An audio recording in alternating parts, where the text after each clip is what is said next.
Selamat datang. Selamat datang di acara webinar yang pada siang hari ini. Sebelumnya perkenalkan, nama saya Nurul Ayu Sofi. Kali ini saya ditemani oleh rekan saya. Saya Iqbal Giribaldi, yang hari ini kami berdua akan bertindak sebagai MC dan moderator dalam acara Cognoscenti Webinar, Konsep dan Metode Penyusunan Peta Proses Bisnis berdasarkan Permenpan RB nomor 19 tahun 2018. CCG didukung oleh sekelompok konsultan yang berpengalaman, berdedikasi dan profesional yang selama ini telah banyak sekali bekerja sama dengan klien dalam merencanakan, mengembangkan, menerapkan, mendampingi serta mengevaluasi berbagai program manajemen.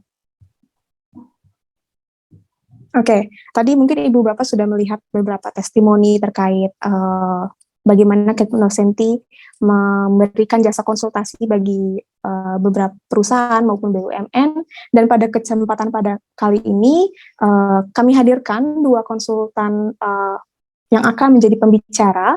Pertama yaitu ada Dr. Martinus Tukiran, dan juga yang kedua ada Nugraheni Puspitasari, SE, MSI. Oke, langsung saja kita masuk ke acara inti. Untuk pembicara yang pertama itu ada Bapak Martinus Tukiran yang merupakan Managing Director dari Cognoscenti Consulting Group. Beliau telah memiliki pengalaman sebagai konsultan organisasi lebih dari 20 tahun. Oke, jadi tanpa menunggu lama nih, untuk Bapak Ibu silakan dipersiapkan mungkin catatannya atau apa. Kepada Bapak Martinus, waktu dan tempat kami persilahkan.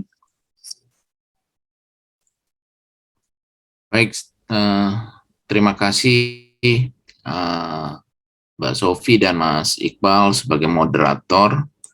Saya coba share screen. Screen-nya sudah terlihat ya? Suara saya cukup terdengar? Cukup, Pak. Baik, terima kasih. Selamat siang, salam sehat Ibu Bapak semua. Bapak dan Ibu, saya lihat kita masih separuh jalan, masih separuh kapasitas karena yang terdaftar harusnya di atas 70, tetapi ini masih 40, kita mulai saja. Jadi saya akan menyampaikan sedikit tentang dasar hukum dan konsepnya, nanti akan dilanjutkan oleh Mbak Ita lebih banyak kepada metode dan contoh-contoh yang sudah ada. Nah, dalam perkembangan, dalam penjelasan maksud saya, silakan Bapak Ibu kalau ada pertanyaan bisa diketik di kolom chat, atau nanti kita sengaja menyediakan 1 jam terakhir, itu adalah untuk diskusi dan tanya jawab. Seperti dikatakan, karena ini waktunya cuma 2 jam, maka tentu hanya akan sedikit sekali yang bisa kita jelaskan, yaitu terkait dengan overview saja. Dan di rencana kerja Cognoscenti, kami sudah menyiapkan rangkaian kegiatan BIMTEK. BIMTEK-nya akan ada 3 hari, tatap muka, supaya ada exercise, workshop yang bisa diikuti, bisa diwujudkan, bisa interaktif dengan tim konsultannya pada saat BIMTEK itu. Nanti silakan informasinya bisa ditelusuri lebih lanjut. Baiklah Ibu Bapak sekalian, saya Martinus Tukiran. Cukup dikenal Martinus itu biasanya orang baik, kalau Tukiran itu biasanya orang kampung, temannya Tukijo, Tukiem, Tukiran. Jadi kalau digabung kira-kira orang kampung yang baik hati. Itu aja yang perlu diingat Ibu Bapak sekalian. Nah, kita masuk. Tema kita hari ini adalah tentang peta proses bisnis. Seperti kita ketahui bahwa peta proses bisnis itu adalah bagian dari penataan tata laksana dari reformasi birokrasi, ya. 8 area perubahan itu, salah satu area perubahannya adalah terkait dengan penataan tata laksana. Nah, di dalam Undang-Undang 30 2014 pasal 7 ayat 2 poin H eksplisit dikatakan pejabat pemerintahan wajib menyusun SOP, pembuatan keputusan dan atau tindakan. Jadi, dokumen SOP yang merupakan acuan kerja bagi seluruh pegawai, dalam hal ini adalah ASN atau mereka yang terlibat di dalam penciptaan nilai tambah di dalam organisasi, memerlukan acuan, petunjuk kerja. Itu yang kemudian kita kenal dalam SOP. Jadi SOP itu isinya 5 hal saja, sederhananya Bapak-Bapak. Menggambarkan siapa, melakukan apa, bagaimana caranya, syarat dan ketentuan, dan mutu bakunya. Nah, dalam Undang-Undang 30 ini secara eksplisit dikatakan semua pejabat itu wajib menyusun SOP. Dalam praktek, pengalaman kami melihat bahwa untuk unit teknis, seperti balai, seperti pusat-pusat, seperti direktorat, biro, relatif sudah punya SOP. Cuman persoalannya, unit organisasi di atasnya, misalnya di eselon 1 kedeputian, atau pada level lembaga, kementerian, atau level pemerintah daerah, baik itu provinsi, gubernur, kabupaten, bupati, maupun kota oleh wali kota, SOP ini biasanya belum ada. Sehingga jalan keluarnya, SOP-SOP teknis yang jumlahnya ratusan bahkan ribuan itu, kemudian dikumpulkan dan diklaim sebagai inilah SOP-nya gubernur, inilah SOP-nya menteri, inilah SOP-nya dirjen atau kedeputian, dan seterusnya. Tentu saja SOP teknis bicara teknis, sedangkan pimpinan itu kan bicara bagaimana keputusan kebijakan itu diambil. Nah, artinya Ibu Bapak, catatan pertama kita sore hari ini, yang mungkin menjadi tugas tanggung jawab Ibu Bapak di instansi masing-masing, bahwa setiap pejabat di setiap levelnya wajib menyusun SOP karena amanat undang-undang. Ya, itu poin pertama. Bagaimana menyusun SOP? Sejak tahun 2012, 10 tahun yang lalu, sudah ada pedomannya dari Permenpan 35, yaitu standar penyusunan, pedoman penyusunan standar operasional prosedur atau SOP. Beberapa teman-teman dari Kementerian Pendidikan, terutama Bahasa dan Bahasa, mengatakan SOP itu adalah terminologi yang salah, harusnya POS, prosedur operasional standar. Tapi tidak apa-apa lah, karena ketentuan peraturan yang kita rujuk bunyinya SOP, yang kepanjangannya adalah standar operasional prosedur, ya supaya nyambung kita tulis saja, kita sebut saja SOP. Nah, bagi Bapak Ibu yang di Pemda, itu Kemendagri juga mengeluarkan pedoman yang sama, nomor 52 tahun 2011, tentang penyusunan SOP. Jadi SOP itu dibagi menjadi SOP administratif dan SOP teknis. Dengan kata lain, SOP administratif adalah SOP yang ditujukan terutama bagaimana mengelola, pengambil keputusan, merumuskan kebijakan pada level pimpinan gitu. Sedangkan SOP teknis kira-kira yang bersifat yang sangat teknis, misalnya bagaimana melakukan kalibrasi sebuah alat, bagaimana prosedur menyelenggarakan katakanlah minyak goreng susah, operasi pasar untuk untuk menurunkan harga minyak goreng dan seterusnya. Nah, poinnya Bapak Ibu, Permendagri 52 yang diperuntukkan untuk teman-teman di Pemda dan Permenpan 35 substansinya sama, ya. Jadi waktu Bapak Ibu membuat SOP berdasarkan Permenpan 35 atau Permendagri nomor 52 sama saja, wujudnya sama, formatnya sama, konsepnya juga sama. Nah, pertanyaan berikutnya, kalau kita langsung membuat SOP, apakah itu artinya kita bisa menyelesaikan urusan penataan tata laksana? Nah, ternyata ini saya rujuk tahun 2011, Menpan itu sudah pernah mengeluarkan, berarti ini 11 tahun yang lalu, 9 tahun yang lalu ya, mengeluarkan pedoman tentang penataan tata laksana yang sering disebut dengan ini adalah Permenpan tentang Probis 2011, nomor 12. Nah, di sana ditulis bahwa membangun dan menata proses bisnis itu adalah memberikan dasar yang kuat untuk penyusunan SOP. Nah, dengan demikian Bapak Ibu, SOP ini adalah anak. Proses bisnis itu adalah induk. Jadi induknya harus didefinisikan, baru anaknya mempunyai wujud dan hierarki dan ketelusuran yang jelas.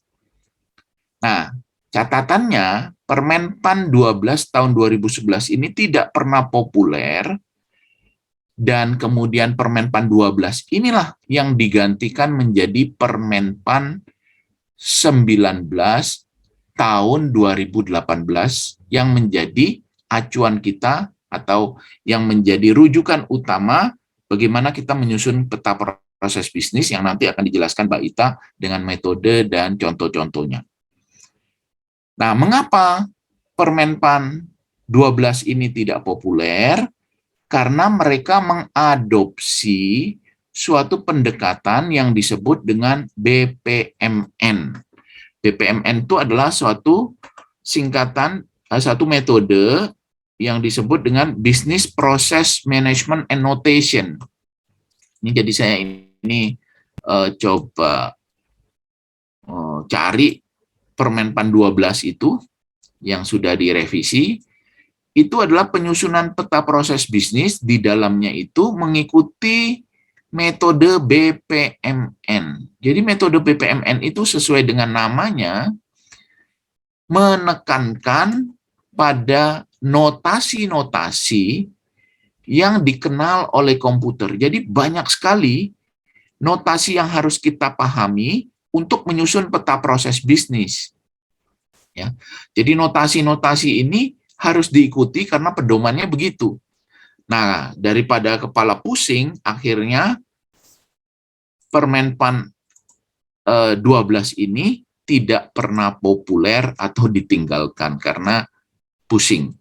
Nah, nanti pada Permenpan 19, Ibu Bapak sekalian, itu ada dua cara menggambarkan peta proses bisnis. Saya ulangi, ada dua cara menggambarkan peta proses bisnis.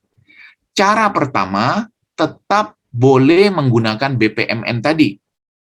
Cara kedua adalah menggunakan dalam Permenpan ini disebut dengan metode flowchart. Nah, metode flowchart itu adalah sebenarnya metode yang kami kembangkan tahun 2016 dari pengalaman sejak tahun 2008 membantu banyak organisasi. Saya sebutkan saja, ada Badan POM di sana, ada Kementerian Pendidikan, ada Kementerian Luar Negeri, ada Kementerian Perdagangan, dan lain-lain.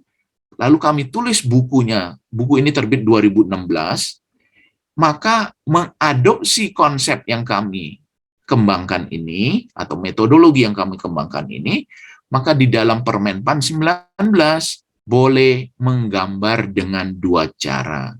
Cara pertama adalah menggunakan BPMN. Nah, teman-teman misalnya yang kami bantu di Direktorat Jenderal EBTKE, Kementerian ESDM, Direktorat Jenderal Energi Baru dan Terbarukan, itu menggunakan pendekatan BPMN. Jadi BPMN itu ada istilah level 0, level 1, level 2, level 3, dan seterusnya sampai level N. Nah, itu adalah paradigma atau ciri-ciri menerapkan atau menggambarkan peta proses bisnis berdasarkan BPMN.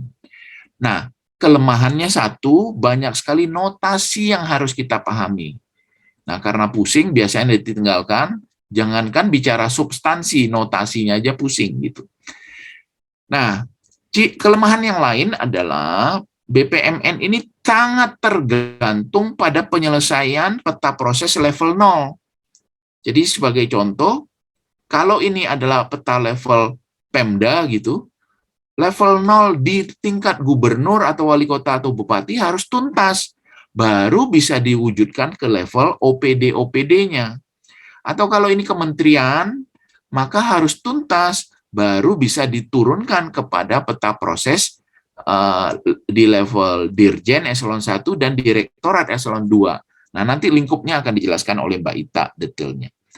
Nah, karena ini sangat tergantung, artinya kalau kementeriannya belum dibuat, maka lingkup peta proses bisnis di level atau di unit kerja selanjutnya tidak bisa didefinisikan.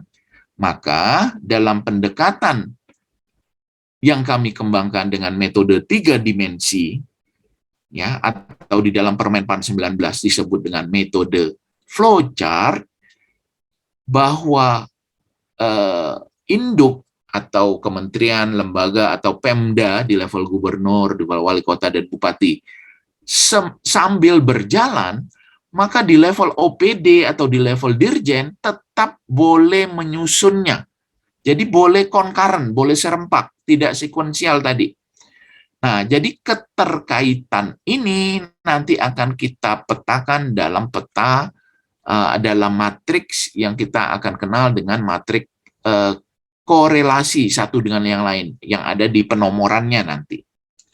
Mbak Ita nanti mungkin akan menyinggung itu. Tapi poinnya adalah peta proses bisnis di level kementerian, lembaga, dan Pemda itu perlu disusun, dan peta proses bisnis pada level eselon 1 atau OPD bisa juga disusun. Nah, kalau pakai BPMN, itu mesti tuntas berurutan atau sekuensial. Kalau pakai cara yang kedua dengan flowchart istilah Permenpan 19, boleh concurrent, ya, tapi tetap nanti ada kesinambungannya satu dengan yang lain.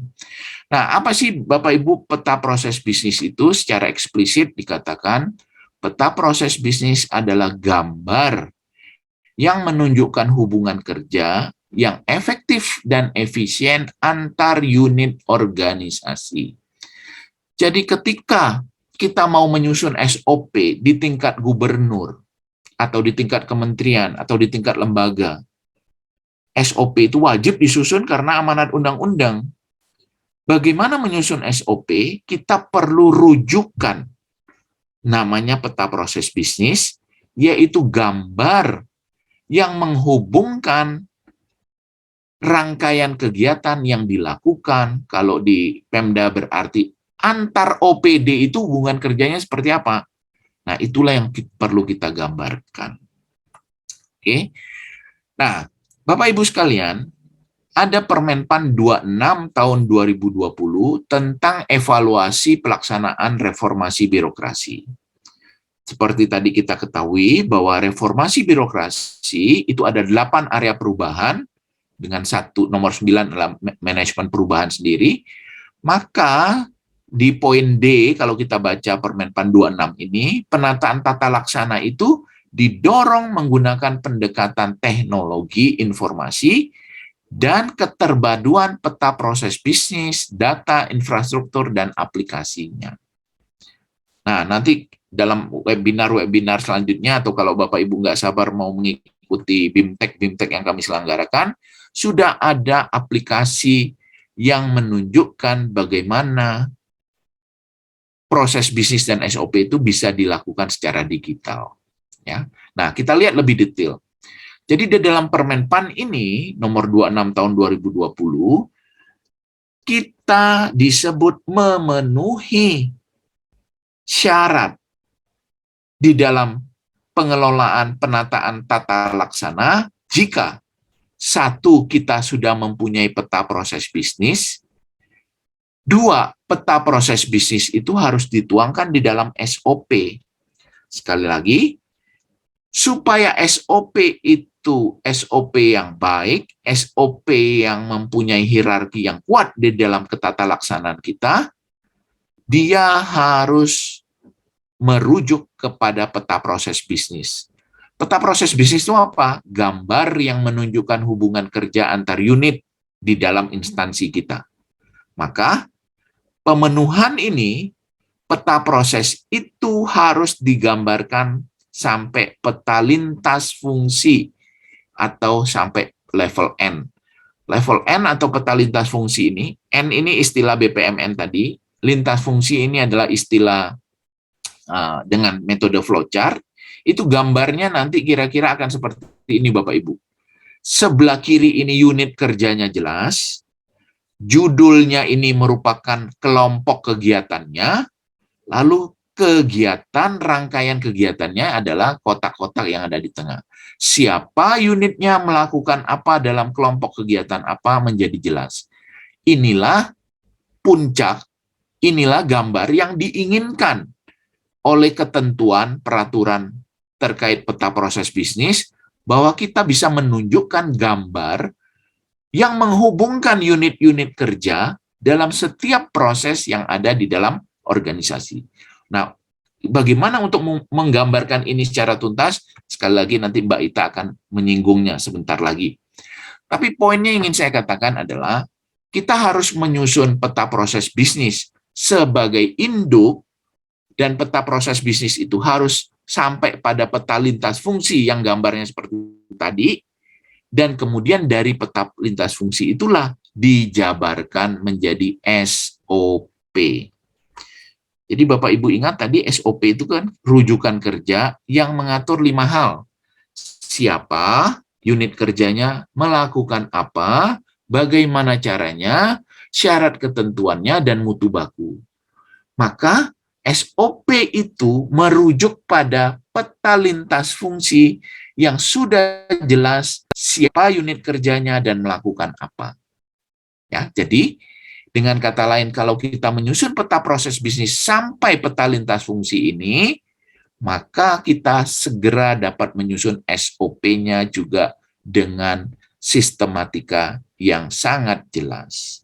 Nah, jadi kalau kita sudah punya peta proses bisnis sampai dengan peta lintas fungsi, dan kita sudah punya SOP, itu baru memenuhi syarat minimal atau memenuhi aspek ketentuan, aspek pemenuhannya. Nah, aspek yang kedua ada aspek antara, di mana substansi setiap peta proses bisnis kita harus mengikuti ketentuan-ketentuan suprastruktur yang ada. Jadi terkait arsip harus mengacu pada ANRI, terkait pengadaan barang jasa mengacu pada LKPP, keuangan dan aset mengacu kepada ketentuan Kementerian Keuangan, gitu. Jadi substansinya itu harus mencerminkan 2 hal. Satu adalah ideal sesuai dengan ketentuan-ketentuan yang sudah diatur, dan yang kedua relevan, bisa dilaksanakan di masing-masing unit kerja, di instansi Bapak Ibu sekalian. Nah, aspek yang ketiga baru namanya aspek reform. Jadi peta proses bisnis sebagai induk SOP itu tadi Bapak Ibu sekalian harus kita susun sampai peta lintas fungsi, dan peta lintas fungsi itu kemudian dasar untuk menyusun SOP, dan substansi dari peta proses bisnis dan SOP itu harus mencakup ketentuan-ketentuan yang ada di LKPP, ANRI, Kementerian Keuangan tadi. Nah, ketika kita sudah sampai peta lintas fungsi, maka kita bisa melakukan penyederhanaan jabatan dan bisa melakukan pelaksanaan kegiatan organisasi berbasis elektronik. Nah, jadi kalau kita sudah punya peta proses bisnis sampai dengan peta lintas fungsi dan sudah dituangkan dalam SOP, maka ketata laksanaan Ibu akan paripurna dalam konteks RB kalau kita gunakan untuk mengevaluasi organisasi. Nah, caranya gimana? Gampang sekali sebenarnya. Peta proses bisnis yang puncaknya, wujud akhirnya adalah bentuk peta lintas fungsi ini, itu kita identifikasi dengan yang namanya Matrix Responsible Assignment Matrix, RAM ya, Responsible Assignment Matrix, matriks pembagian tanggung jawab, matriks penugasan tanggung jawab. Jadi di dalam peta lintas fungsi ini jumlahnya nanti bisa puluhan bahkan ratusan Ibu Bapak sekalian di setiap instansi. Siapa unit kerjanya yang sebelah kiri, kita identifikasi dalam hal ini direktorat mana yang menjadi pelaksana, itu kodenya R. Unit kerja mana yang bertanggung jawab, kodenya A, accountable. R itu pelaksana, A itu penanggung jawab, C itu konsult yang harus dilibatkan. I adalah inform, pihak atau unit kerja yang menindaklanjuti proses berikutnya. Jadi RACI, sering kita dengar matriks RACI, singkatan dari R, pelaksana, A, penanggung jawab, C, yang terlibat, I, yang menindaklanjuti. RACI itu kemudian bisa kita rekap setiap unit kerja berapa banyak melakukan R, berapa banyak melakukan A, berapa banyak melakukan C, berapa banyak melakukan I. Dari sinilah nanti kita bisa mengusulkan perubahan organisasi. Nah, itu yang dimaksud dengan aspek reform dalam pelaksanaan RB ketatalaksanaan kita. Jadi peta proses bisnis ini memberikan dasar banyak sekali. Selain SOP, juga pengembangan atau perubahan organisasi. Dan SPBE. Nah, ini nanti di kesempatan lain, tapi saya kasih lihat sedikit saja Ibu Bapak. Nanti ada aplikasi yang seperti ini sebagai contoh peta proses bisnis. Ketika kita klik di dalamnya, ada sub-sub proses yang bisa keluar. Misalnya ini pengelolaan keuangan, itu ada penerimaan uang, ada kasbon, ada pajak.